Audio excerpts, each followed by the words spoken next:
Gênesis 41, 44, 45. Disse ainda a Faraó a José: eu sou o Faraó, contudo, sem a tua ordem, ninguém levantará a mão ou pé em toda a terra do Egito. E a José chamou Faraó de Zefanate-Paneia, e lhe deu por mulher a Asenate, filha de Potífera, sacerdote de On, e percorreu José toda a terra do Egito. Que Deus nos abençoe. Eu quero pensar com os irmãos hoje sobre o que leva à carência humana em determinadas situações da vida.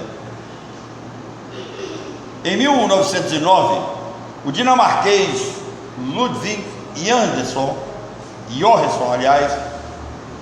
Göransson abalou o mundo da biologia com palavras que explicam as características genéticas, físicas e comportamentais dos seres humanos.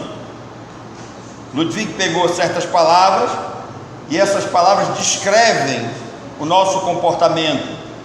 As palavras, elas podem ser desconhecidas e alheias do nosso vocabulário, não fazem parte do nosso vocabulário, mas as ações comportamentais que nós expomos, externamos, são muito bem entendidas e conhecidas por todos nós.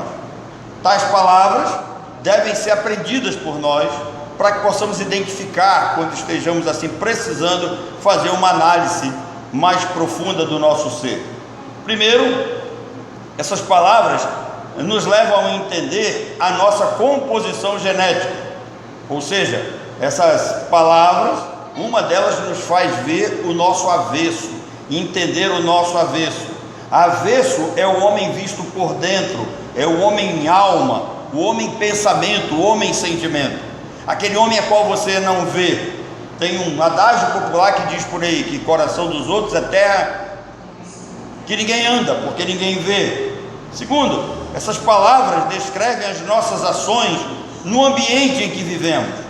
O homem direito, ele é o homem visto por fora, o homem imagem, o homem com cara, o homem com comportamento. Das palavras criadas por Ludwig, eu quero usar apenas duas: genotipo e fenotipo. Genotipo diz respeito à constituição genética do conjunto de genes e cromossomos recebidos dos nossos pais e antepassados. Hipócrates, o pai da medicina, muito antes de Cristo, já ensinava que o nosso estado fisiológico, ou seja, a funcionalidade do nosso organismo, determina o nosso comportamento. Hipócrates, ele foi mais longe e definiu 4 tipos de temperamentos que caracterizam o comportamento humano. Hipócrates também apresentou esses 4 tipos de temperamento para que pudéssemos conhecê-los e entender melhor como nós funcionamos. Essa palavra temperamento mais tarde vai dar origem à palavra tempero, está ligada a ela. E esses 4 temperamentos são os sanguíneos, os coléricos, os melancólicos e os fleumáticos. Esses 4 tipos de temperamentos basicamente descrevem a sociedade. Hoje a ciência mais moderna diz que é possível que uma pessoa tenha mais de um desses temperamentos. Esses temperamentos, eles são oriundos dos genes e cromossomos e constituem a nossa personalidade, nos definem como pessoa. Por exemplo, Moisés, ele é descrito na Bíblia como melancólico, Abraão é descrito como fleumático. A segunda palavra que eu quero usar é fenotipo. Fenotipo diz respeito à nossa composição genética, o nosso bem interior. Afeta o ambiente em que vivemos? Sim. Uma pessoa irritada, mal-humorada, uma pessoa que acorda de mau humor, ela vai degradar e contaminar o ambiente em que vive. Problemas de temperamento são causados por desequilíbrios dos nossos líquidos, ou que a filosofia vai chamar de humores. E na realidade nós estamos falando aqui de hormônios, os nossos hormônios. O equilíbrio dos humores determina os tipos de personalidade e também a tendência a sofrer de certas doenças. esses líquidos internos, eles devem estar em harmonia. Irmãos, num país como o nosso, ninguém leva isso muito a sério, mas é possível que a alimentação desenvolvida, a maneira como dormimos, a maneira como nos relacionamos com outras pessoas, faz com que esses nossos líquidos interiores, eles entrem em desacordo, e isso traga uma série de problemas para nós. Esses líquidos, nós vamos ver que eles são variados. Primeiro, nós temos líquidos cerebrais, que estão dentro da nossa cabeça, ou eles podem ser também ventrais, que estão dentro da área dos nossos rins e do fígado, ou seminais, que tem a ver com o sexo. Se não estiverem funcionando bem, nós temos grande chance de transformar a vida, não só a nossa, como a dos outros, no inferno. E nós vamos estragar todos os nossos relacionamentos, inclusive amizades próximas e casamento.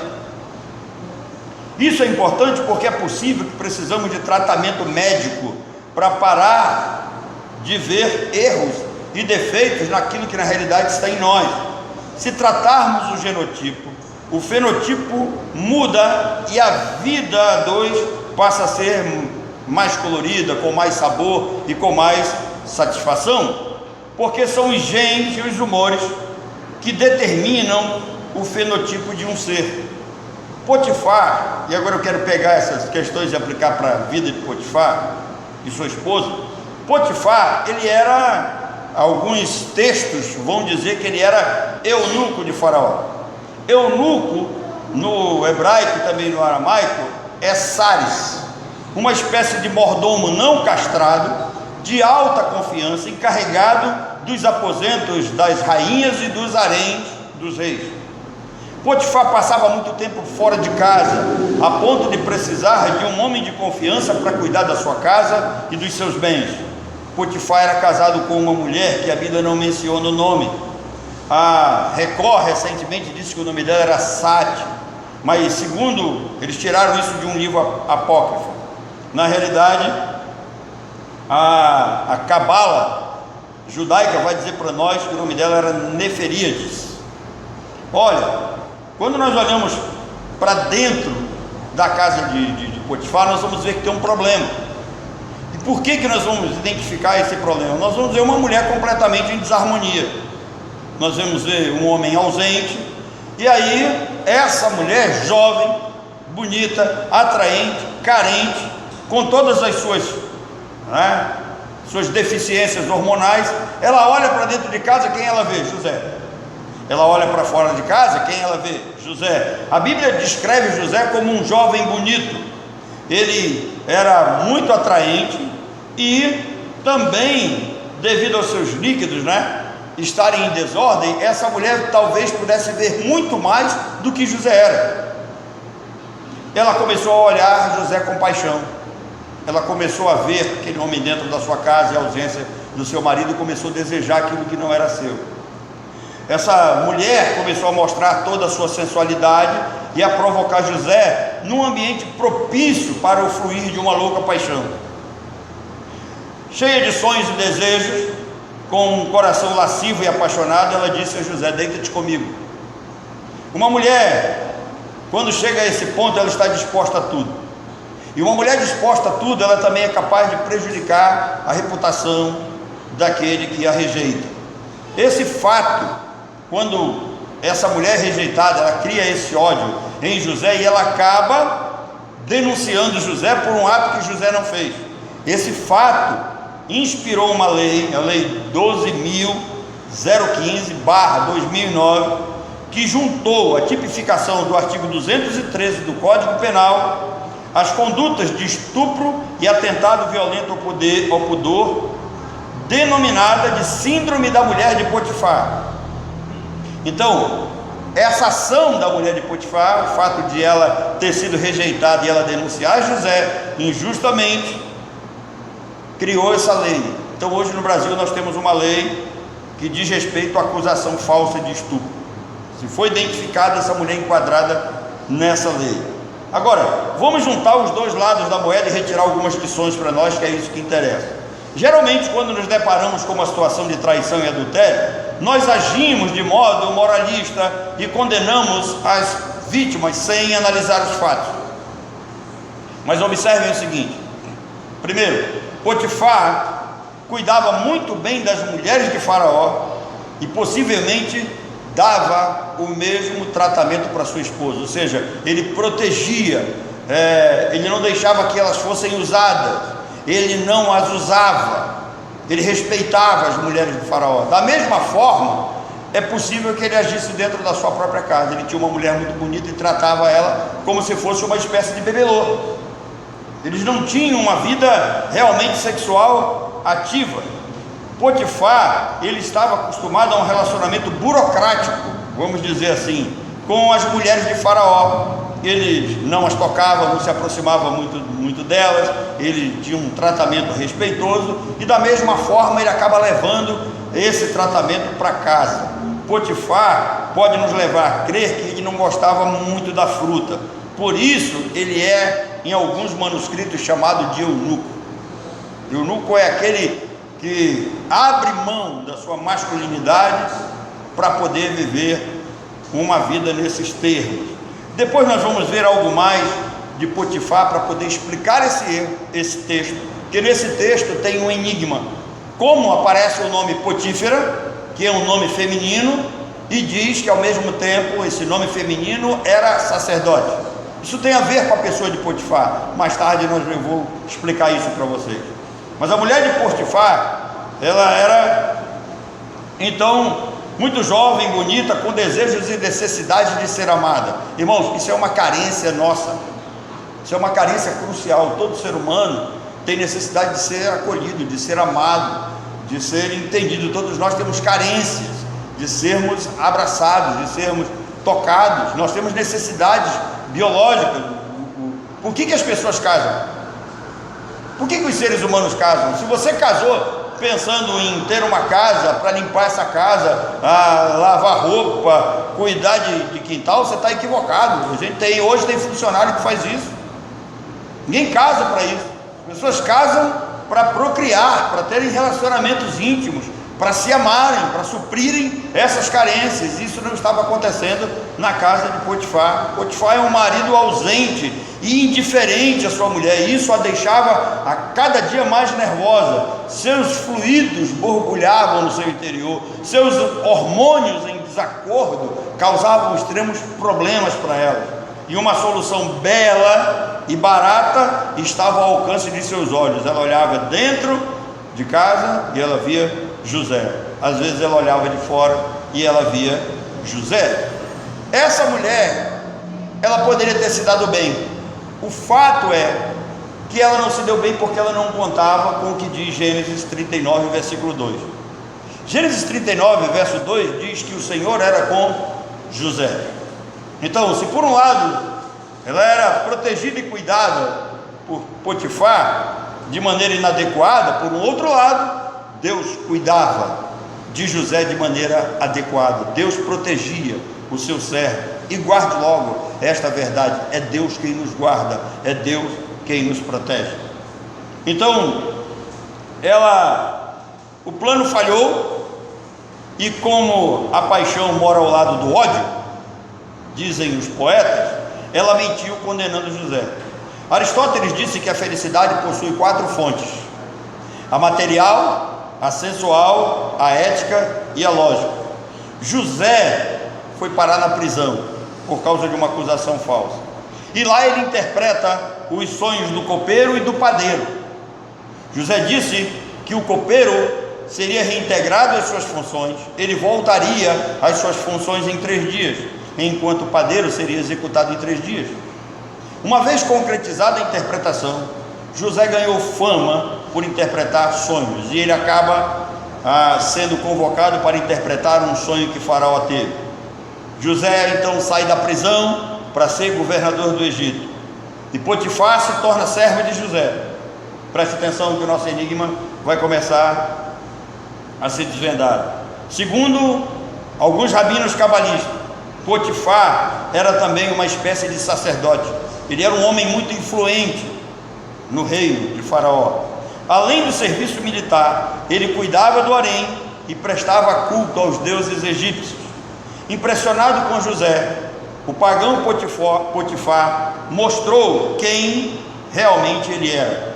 Segundo os rabinos cabalistas, Potifar começou a desenvolver uma espécie de sentimento por José, começou a desejar José, e a coisa foi tão intensa que Potifar passou por uma espécie de cirurgia para mudar de sexo.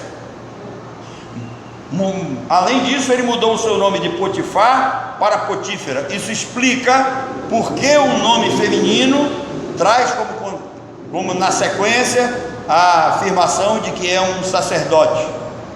A situação se tornou insuportável, a ponto de Faraó casar José com Asenate, filha do próprio Potifar. Ou seja, Faraó começou a perceber isso, essa questão começou a se tornar corriqueira no reino. As pessoas começaram a perceber, Faraó começou a perceber que havia uma espécie de perseguição à pessoa de José. Os sentimentos e os hormônios de Potifar estavam cada vez mais voltados para José. Então a única solução que Faraó tem é casar a filha de Potifar com José, para que assim ele colocasse um ponto final nessa história. E assim acontece. Os rabinos cabalistas chegaram a esta conclusão observando o significado dos nomes. Tanto Potifar quanto Potífera significa dádiva de Ra. Ra é o principal deus dos egípcios, ou seja, tem o mesmo significado, estava se tratando do mesmo nome, apenas houve a mudança para a versão feminina. Então, ao casar José com Asenate, Faraó resolveu o caso e resolveu esse problema. Isso explica porque Potífera, nome feminino no árabe, aparece como sacerdote e não como sacerdotisa no português. Agora, quais as lições que nós tiramos de tudo isso? Por que nos é apresentado essa história de forma assim tão interessante, de forma tão intrigante? Será que não há algumas lições que nós precisamos tirar daqui para as nossas vidas, principalmente como igreja? Claro que sim. Em primeiro lugar, tentação, todos nós estamos sujeitos. E aí nós temos que pensar numa coisa: como casais, nós não podemos deixar de lado os conselhos de Paulo em 1 Coríntios capítulo 7. Paulo diz que marido não é dono do próprio corpo, e sim a esposa, e a esposa não é dona do próprio corpo, e sim o marido. Ele diz: não vos priveis um ao outro. Já existem hoje, nos nossos dias, estudos mais aprofundados dentro da teologia, que chegam à conclusão de que esta negação pode ser uma das razões para o divórcio. Quando nós olhamos assim, mais superficialmente a Bíblia, alguns chegam a crer que Jesus só abriu um precedente para o divórcio quando houvesse relação sexual ilícita.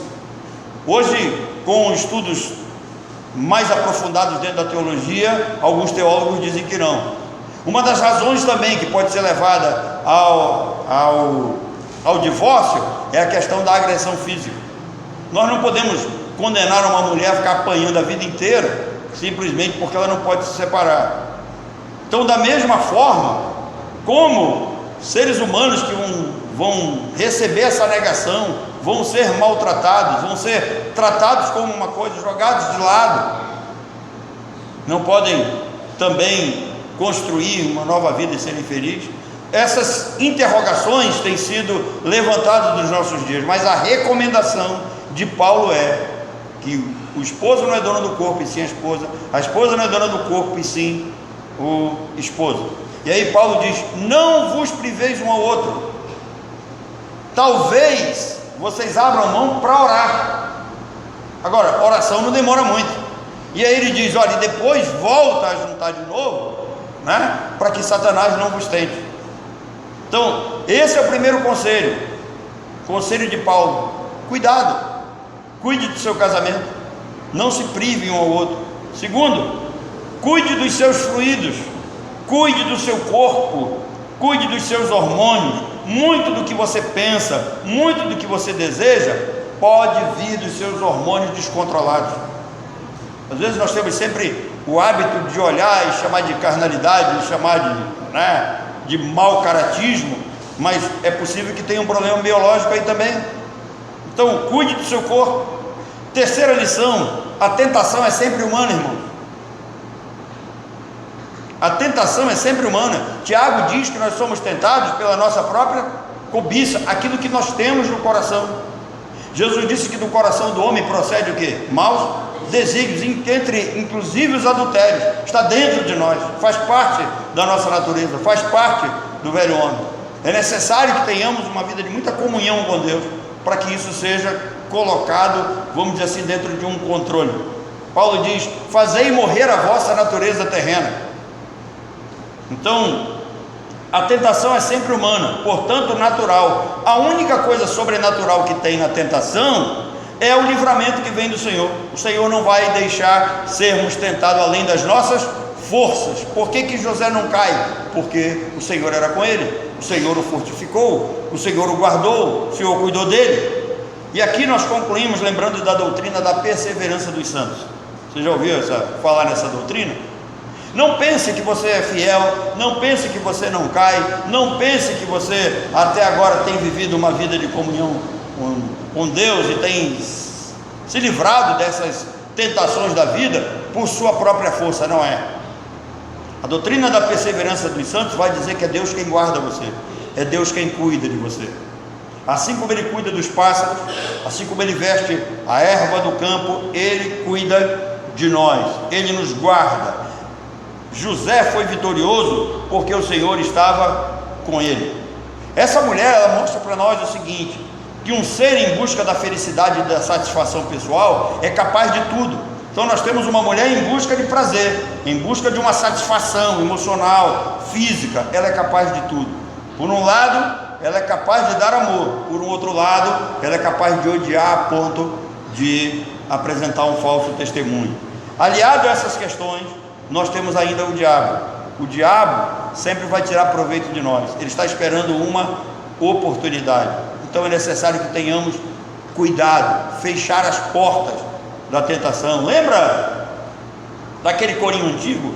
Tem um corinho antigo que nós cantamos, lembra? Cuidado olhinho o que vê, cuidado boquinha o que fala, cuidado pezinho onde pisa. Esse corinho, ele vem justamente dessas portas que os sábios rabinos dizem que o ser humano tem no corpo, pelos quais pode entrar o pecado.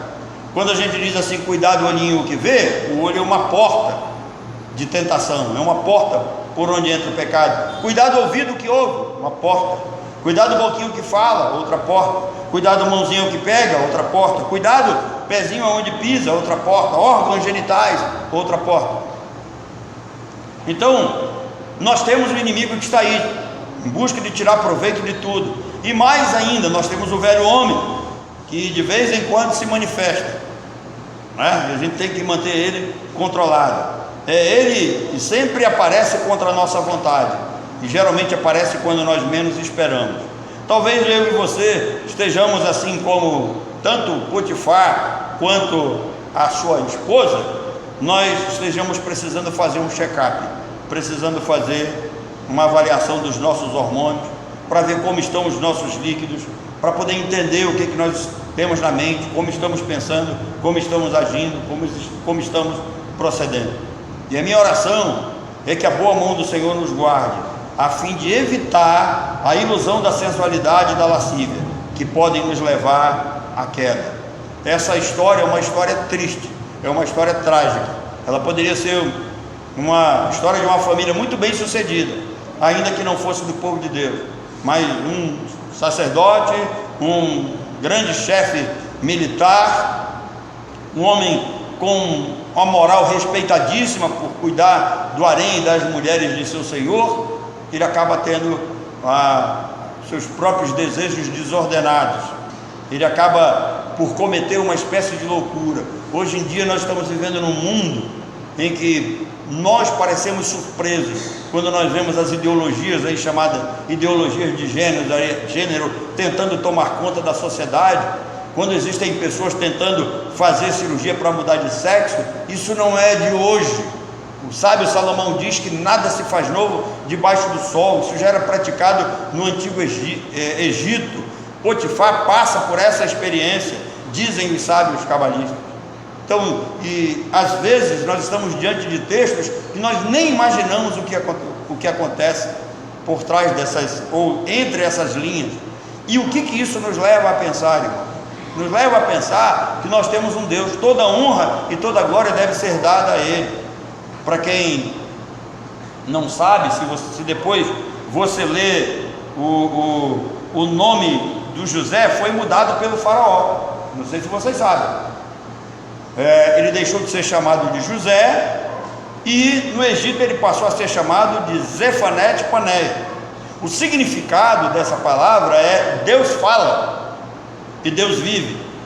Por que faraó deu esse nome a José? Deus fala porque faraó ainda tinha muito fresco na sua mente a interpretação dos sonhos. Ele diz: Deus fala por sonhos. Deus é um Deus vivo. Eu não estou dizendo que Deus fala por sonhos hoje. O profeta Jeremias vai dizer para nós: aquele que tem sonho, conte apenas como sonho. Mas nesse período Deus ainda falava, Deus se revelava através dos sonhos. E aí esse sonho é manifestado a faraó. Então o faraó diz: Deus fala. Deus falou comigo através de um sonho. Deus usou seu servo José para interpretar esse sonho. E Paneia significa Deus vive, ou seja, o Deus de Israel, o Deus de José, não é um ídolo forjado pela mão do homem. Israel não adora o pau, não adora a pedra. Israel tem um Deus vivo.